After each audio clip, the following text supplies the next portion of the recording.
Any new people here? Do they know to start singing right away? Bet not.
Last week, I suggested that we all maybe start a new practice of maybe like sending a Valentine every day. Picking up the telephone or sending a card, even an email, but a personal connection is always better. And letting people know that we love what they bring into our life. Maybe we love them in a certain way, this way or that. Maybe we love the joy that they bring to us.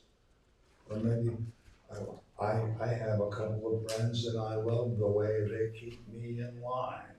They challenge me and give me the dickens just to keep me in line. And that means so much to me, it really does.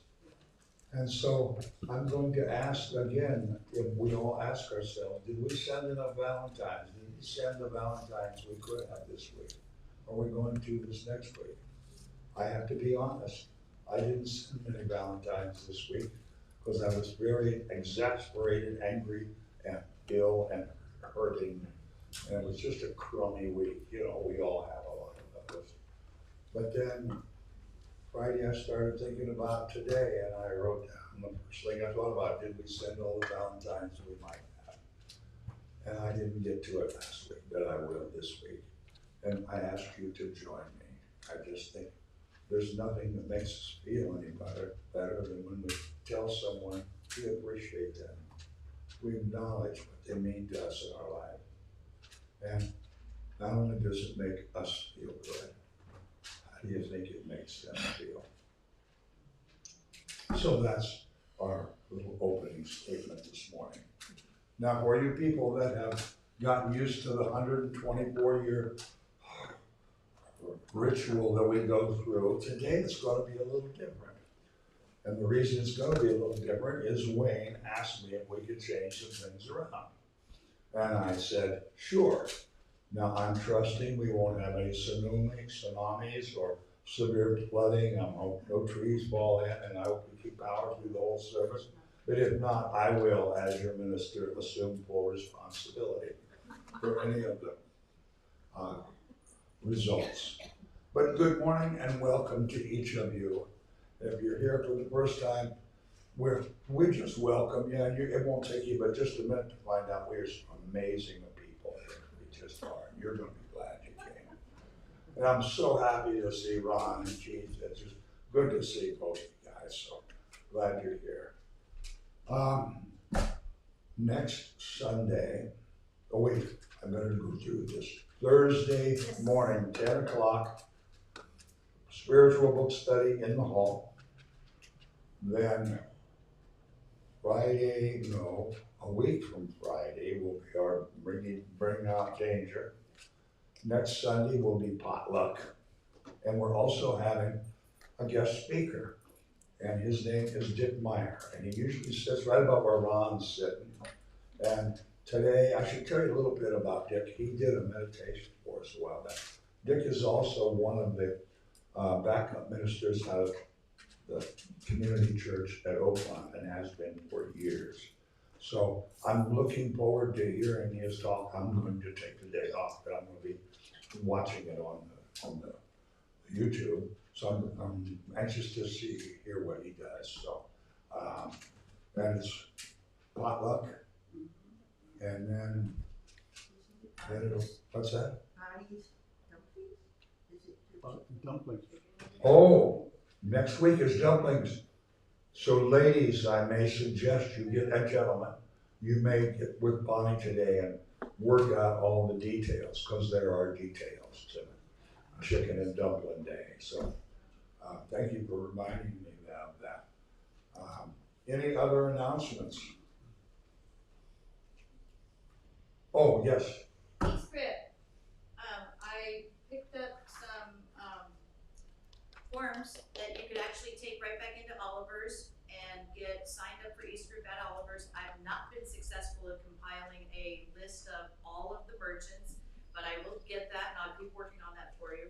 So with this form, you can turn it in at Oliver's and be able to start your eScript at You will least be there. then registered as Church of the Oaks. Yes, as Church of the Oaks. I even made it that it's your designation, Church of the Oaks, and you can pick another one. You can pick up to 3 different places that you want to contribute your 3% to.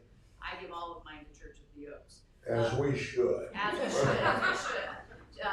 So you can drop this off at Oliver's, or you can mail it in, or you can sign up online. Okay. You can, if you go to Oliver's, they'll give you a little plastic card that you can keep on your key ring.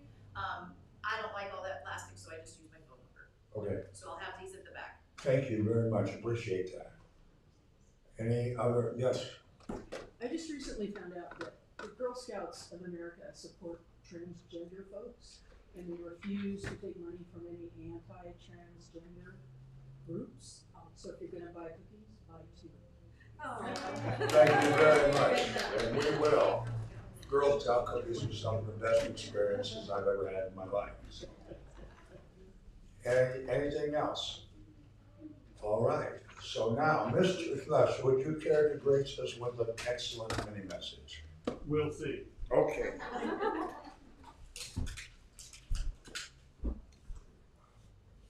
The reason I asked if we couldn't modify the order of our service was because of what happened last Sunday. Some of you who were here possibly remember that we sang a song that we're scheduled to sing soon here again today, or we tried to sing the song. To be honest with you, we butchered it. It was, and if we wanted to try and assign blame, we could try to assign blame to the pianist or to the song leader or to the original composer of the song. But I decided none of those people were at fault. There was no fault here, except for perhaps the person who put the music to the sheet music that we have currently. And I discovered over working on the song all week, trying to figure out what happened, that what went wrong was the defect was the words and the rhythm do not align on the sheet music that we were playing from. So I have come up with my own rhythm and beat, and that's what we're going to do today. We're going to sing that. And now if we want to blame the pianist, please don't. But here's what I'm going to do. I'm going to read to you a poem, which happens to be the words to our song, which is Give Yourself to Love. And then when I'm through reading it, I'll go down there and you all will stand up and sing it, hopefully in the same meter and beat that I give to you in this reading. Give yourself to love. Kind friends all gather round, there's something I would say, that what brings us together here blesses us all today. Love has made a circle that holds us all inside, where strangers are like family and loneliness can't hide. You must give yourself to love, if love is what you're after. Open up your heart to the tears and laughter, and give yourself to love. Give yourself to love. I've walked these mountains in the rain. I've learned to love the wind. I've been up before the sunrise to watch the day begin. I always knew I'd find you, though I never did know how. Like sunshine on a cloudy day, you stand before me now. You must give yourself to love, if love is what you're after. Open up your heart to the tears and laughter, and give yourself to love. Give yourself to love. Love is born in fire. It's planted like a seed. Love won't give you everything, but it gives you what you need. And love comes when you're ready. Love comes when you're afraid.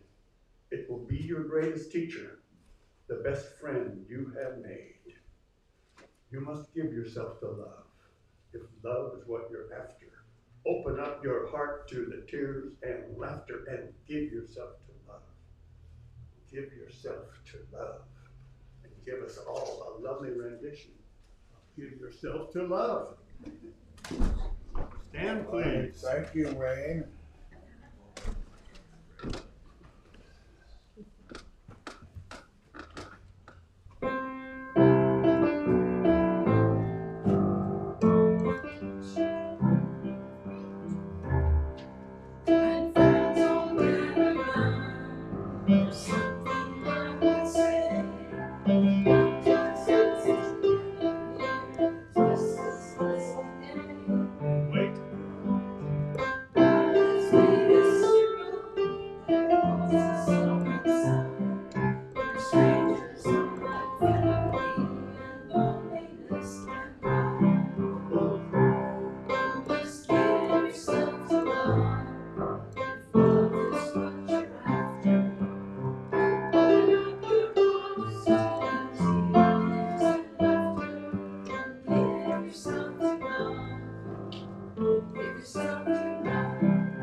Well done.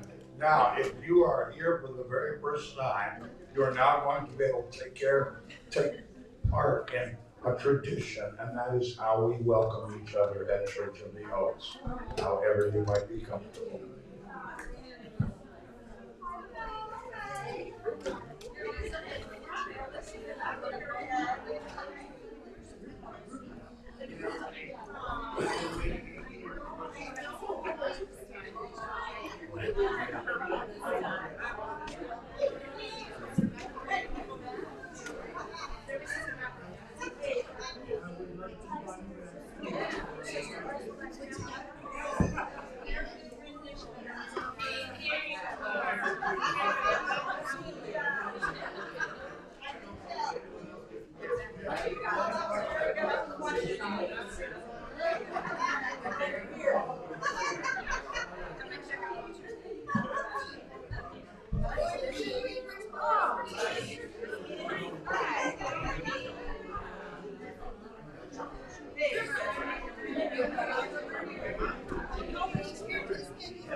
That's why you need the Haooyness and Health. Let's not even put ourselves there, Yeah, I'm tired of this.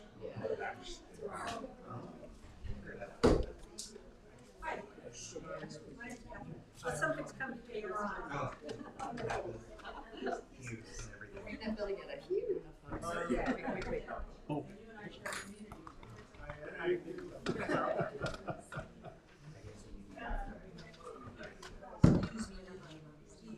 I just heard some delightful news.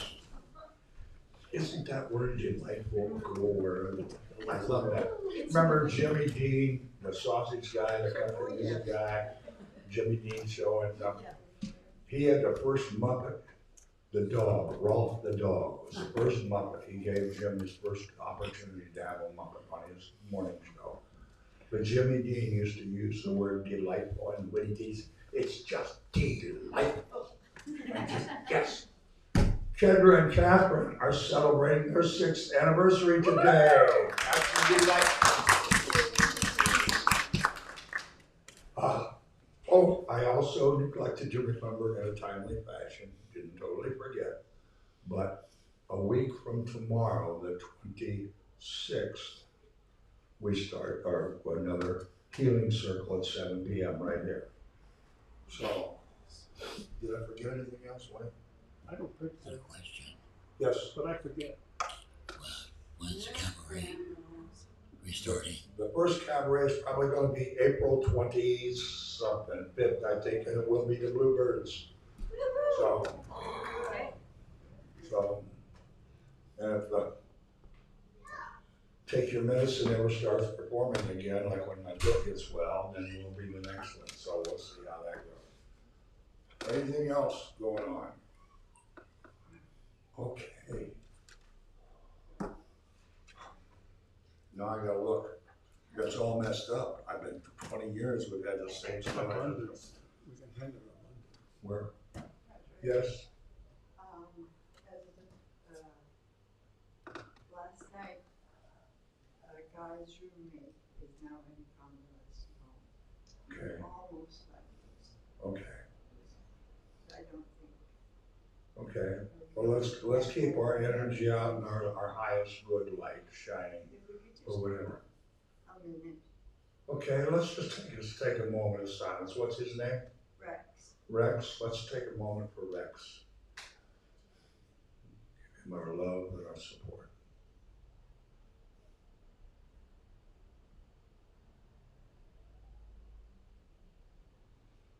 And so it is. Thank you, Bonnie. Thank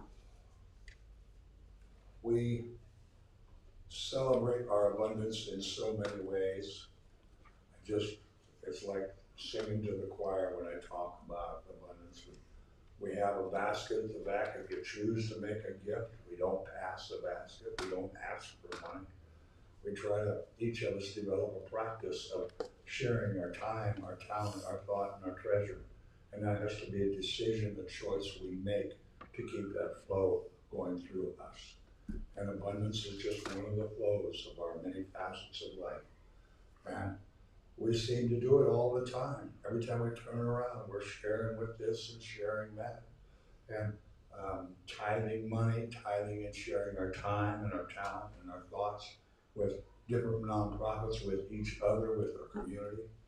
It's just, when I see it, I am so grateful. I have so much gratitude because there was a time when it was a little bit different here and sharing was not what it is today. So let's read together the affirmation of abundance. May we? Gratitude is the key to the realization and manifestation of abundance. May we ponder that wisdom, sir.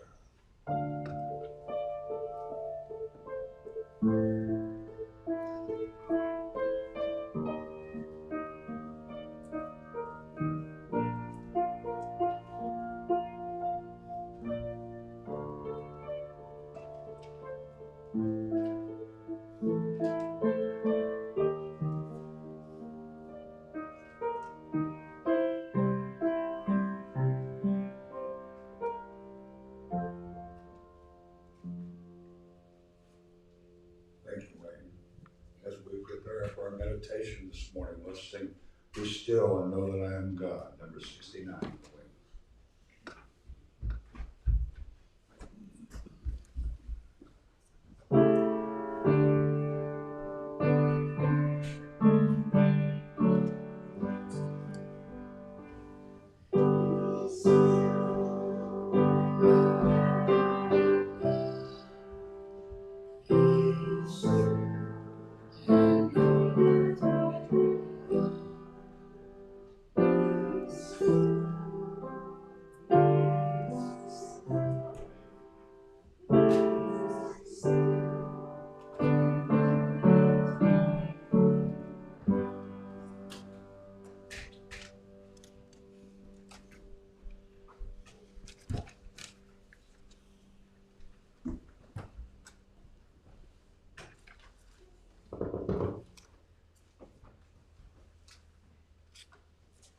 Part of the lyrics of the song, "Surely the Presence," is, "There's a holy glow within us that no error can erase." For today's meditation, become quiet. Become comfortable in your quietness. Perhaps close your eyes and then feel the holy glow within. Envision it as a bright orb in your chest that expands throughout your body with each slow breath. You become a beacon of light. If thoughts interrupt, let the light diminish them.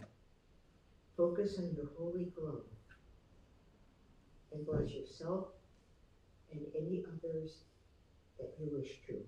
So let's begin with slow breaths.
as we begin to close down, engulf yourself in this light to protect you and to give you peace as you go about your day. And so it is.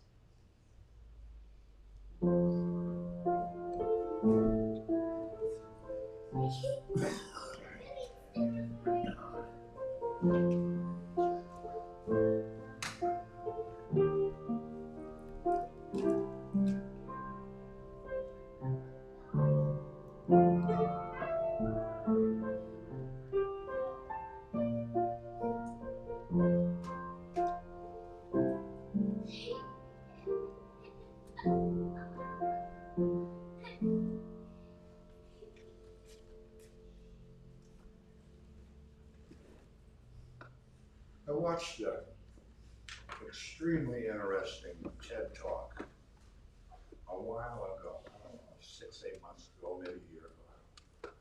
And I came across it again recently. And the gentleman's name was Dr. Robert Waldinger.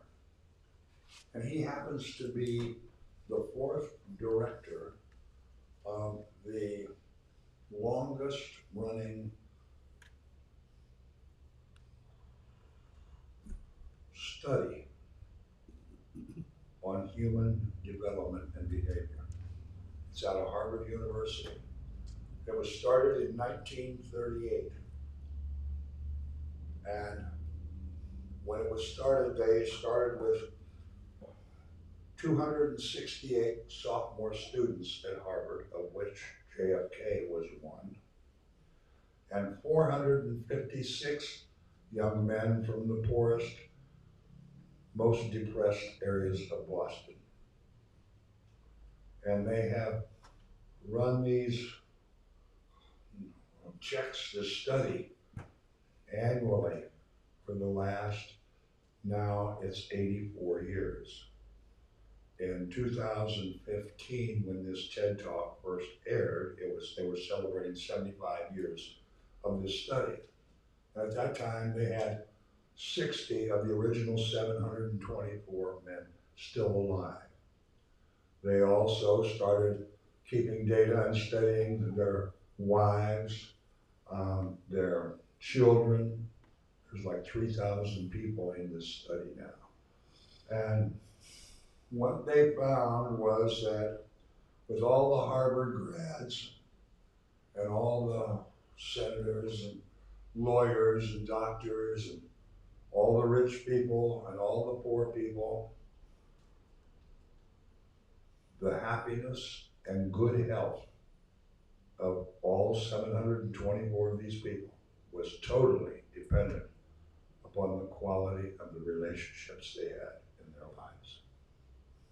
Made no difference how much money they made. Made no difference their level of success, what they did for a living. It was all about the quality of the relationships. And a lot of people have been married, divorced several times, but their relationships, their interaction with people was good. And it's never too late to start this. They talked about, he spoke about this one fellow that was in his 70s, he finally retired. He'd had a couple of divorces, been in jail, had drinking for a problem, got past that. He just had a pretty crummy life. But when he got all squared away and kind of was out of a job and started his retirement, he joined this kind of a gym health club kind of place. And he met some guys, and they'd go bowling, and they'd go fishing, and they'd go camping, and they'd watch the game. And he found a community and had fantastic relationship. And by the time he was 80, he never dreamed he could be that happy in life. So it's never too late when you find, that's what's so great about this community. We're all different kind of folks here, but we have this relationship, this family relationship that is just, we can count on it, we can depend on it. And the health too, people with decent relationships are much healthier at 70 and 80 and 90. And they started really checking this when the participants were in their 50s. They thought it would be all about cholesterol and blood pressure and diet. No. Relationships. The people who had the best relationships and found the most joy in their lives during the trip lived longer and were healthier. There's always exceptions, there's always the strange things that happen. But over 724 people, the numbers were just amazing, all pointed at the same thing. Since then, they have linked up with like 650 other studies on behavioral development throughout the world. And one, last year or the year before, I think maybe it's 2022, one study somewhere polled 100,000 young people and asked them what did they think they were going to have to achieve to find happiness and success, and what was their goal for the future. 55% of 100,000 kids said, young people, well, young adults, college students and the high school students, said that success, they had to have success to be happy. And 83% of these 100,000 said that happiness, to have that, they would definitely have to be rich and famous or famous. And that's amazing. What we, how our society is showing us something that is in fact not true. It just, when the pandemic started, I remember the first couple talks I gave to the camera, and nobody was here. It was my hope trying to find something that we could learn out of this pandemic, was that as a society, whether it be local or United States or global society, if we could learn to redefine value, that would be something that we could take away from this pandemic, this tragedy, that might actually be a boon to society, might be a gift. And I think we did in a lot of ways. In a lot of ways we didn't. It just got back to same old, same old. But I think for many of us, we started thinking about our relationships differently. We saw the value in what it was to have somebody to talk with and share things with. I did a poll last year, or where's it at? In 2003, the average person in a, 250,000 people poll had personal interaction, personal contact with another human being, an average of 60 minutes a day. Last year, it was 20 minutes a day. That personal interaction is so necessary. That was another thing they talked about, the better health. When people live together or have very close friends, they got somebody else kind of looking out for them. You're still eating that crap, that's not very healthy for you. Just kind of keeping track. Your skin looks funny, maybe you ought to go get checked. It's just that caring and that encouragement and that just, having somebody that has your back, that keeps us healthier, keeps us more mindful. I just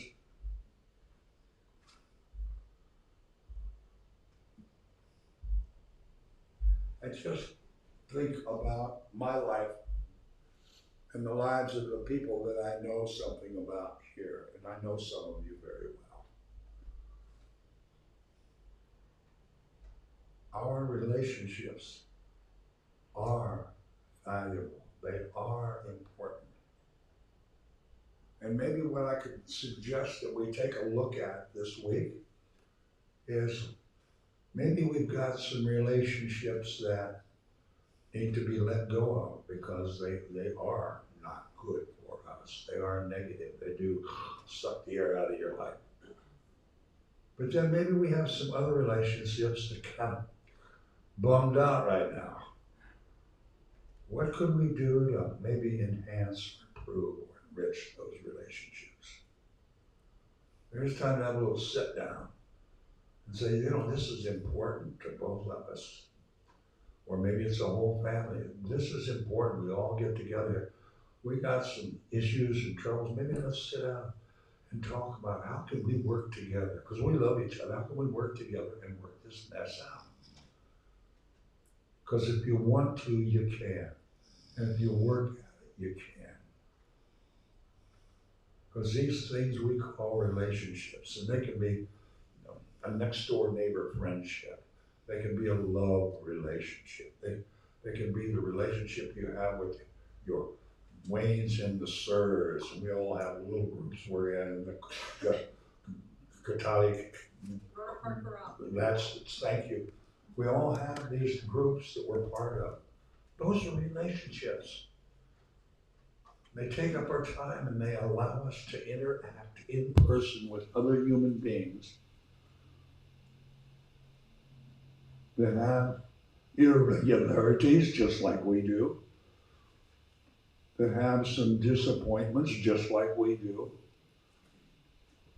that really enjoy having somebody they can sit down and have a cup of coffee with and talk about some of the tough things in life. Maybe not for an answer, but just somebody to share that stuff with. Makes it feel a little lighter on our shoulders. So I'm going to ask that all of us believe this study, because this is not the only study that said relationships are the key to happiness.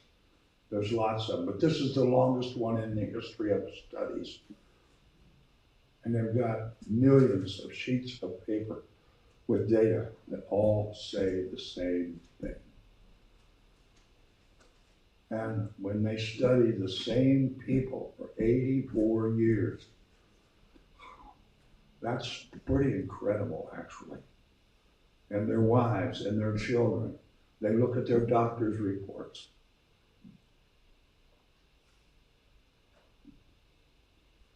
I just think that we all have relationships with people that can be improved. Maybe we're a little lonely. Great Britain I'm getting this confused now. I think it was the UN declared a global emergency. That loneliness has never been as high as it is now. And Great Britain even developed a new minister position, the Minister of Loneliness. And that's that number I gave you where people used to get together with people 60 minutes a day, now it's to 20 minutes a day. There's not hardly a day goes by we don't hear about some youngster who doesn't talk to people actually, but they're just on that. And they get bullied on social media. There's so many kinds now, I don't even know what it is. And they commit suicide. Or something written on a computer screen somewhere, on a phone.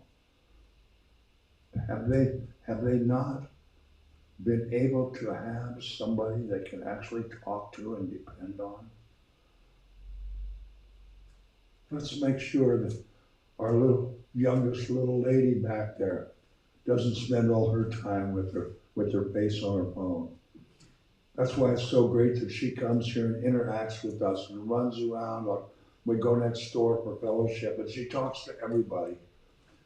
And she has community here just like the rest of us. And that is so important, to feel the joy and the acceptance and the encouragement from other human beings than just Googling or checking out some whatever you're part of on social media.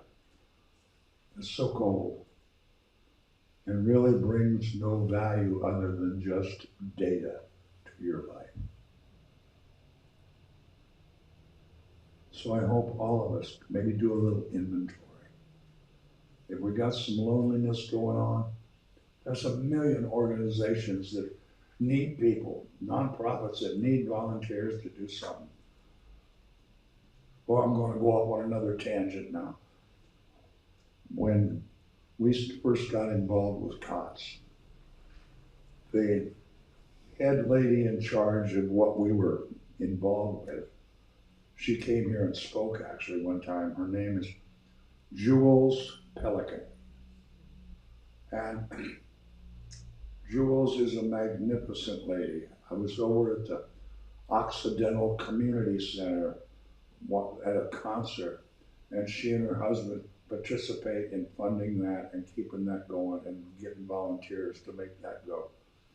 She's big at COTS. She's also working now with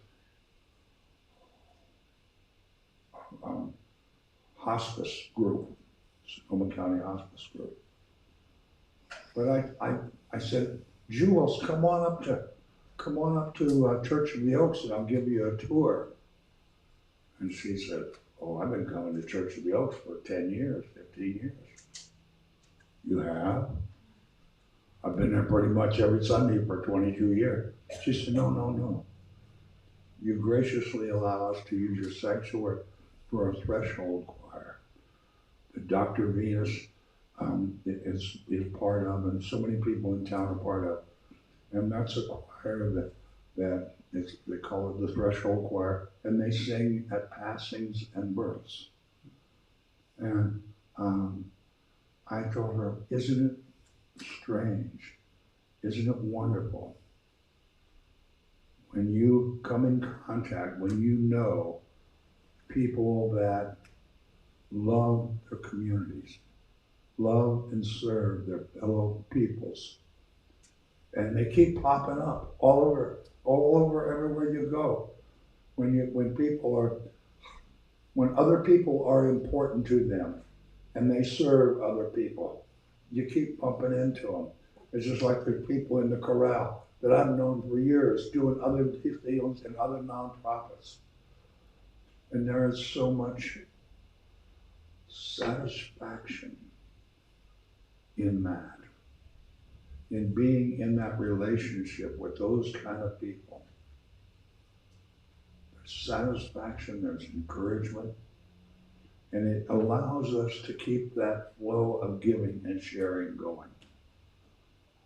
And it just, I don't know, there are so many opportunities for each one of us to enrich our lives every single day just by talking with someone, maybe that we haven't talked with before. Maybe just hanging out with some neighbors that have an interest in. Kelly's in this group of art people, and they don't do so much art anymore. They just sit around and gossip and have fun with each other. But they've been doing it for years, and that is such a major part of their lives. They have relationships that go back, I know, at least 20 years. And it's like, wow. And you can find, pretty soon your life will be filled up with interacting in the relationships rather than Googling YouTube and doing stuff that's just data. When you can actually be with other people in relationship, however describe you want to do it, doesn't make any difference. That's where our happiness comes from. That's where our health is improved. Because when we're loving and sharing, the stress hormones that our brain tells our body to create, they don't. And all of a sudden our immune system is doing the job it was supposed to do in the beginning. Just keep everything working well. When we would get angry, when we get hateful, the brain tells our body to create stress hormones, and that shuts down our immune system and does does strange things. We have so much to be thankful for. When I look around this room, I get chastised sometimes. Well, you should have called me. I could have come and helped you with that. I think all but 5 people in this room, 4 people in this room, I haven't heard that from. Everybody else I've heard that from. It's like, wow. And maybe even those 4 people. Actually, I think there's just 2 people in this room I haven't heard that from. And this is the first time I ever saw them. So I'm sure before the day's over, they'll say, Pat, if you need anything, give me a call. It's just what happens to you when you're part of a family like this.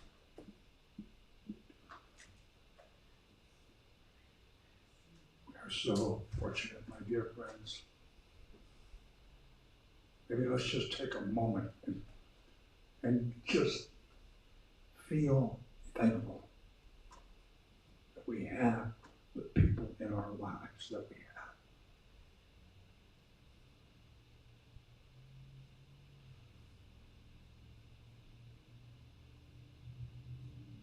There'll be good days in life, there'll be not so good days. That's how the book is written. But when we choose to look forward to the good days and get through, tough out the bad days, and appreciate all the wonder and all the miracles and all the joy that we have the opportunity and the privilege to partake. I think it's a wonderful world. I think it's a wonderful life. And isn't that a song we're going to sing, Wayne? I think so. What a wonderful world. Let's stand up, invite you all to coffee next door. There's a bunch of cookies and coffee. And let's get to know each other some more.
Perhaps a little amen.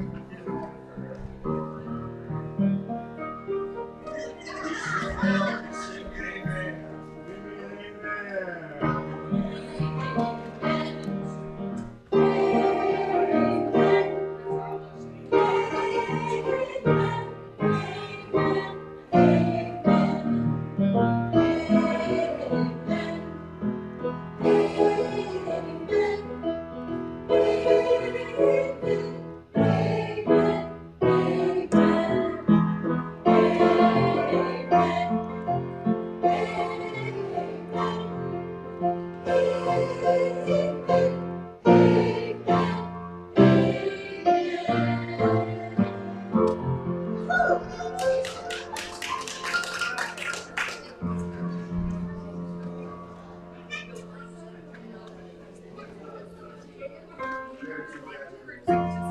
Thanks.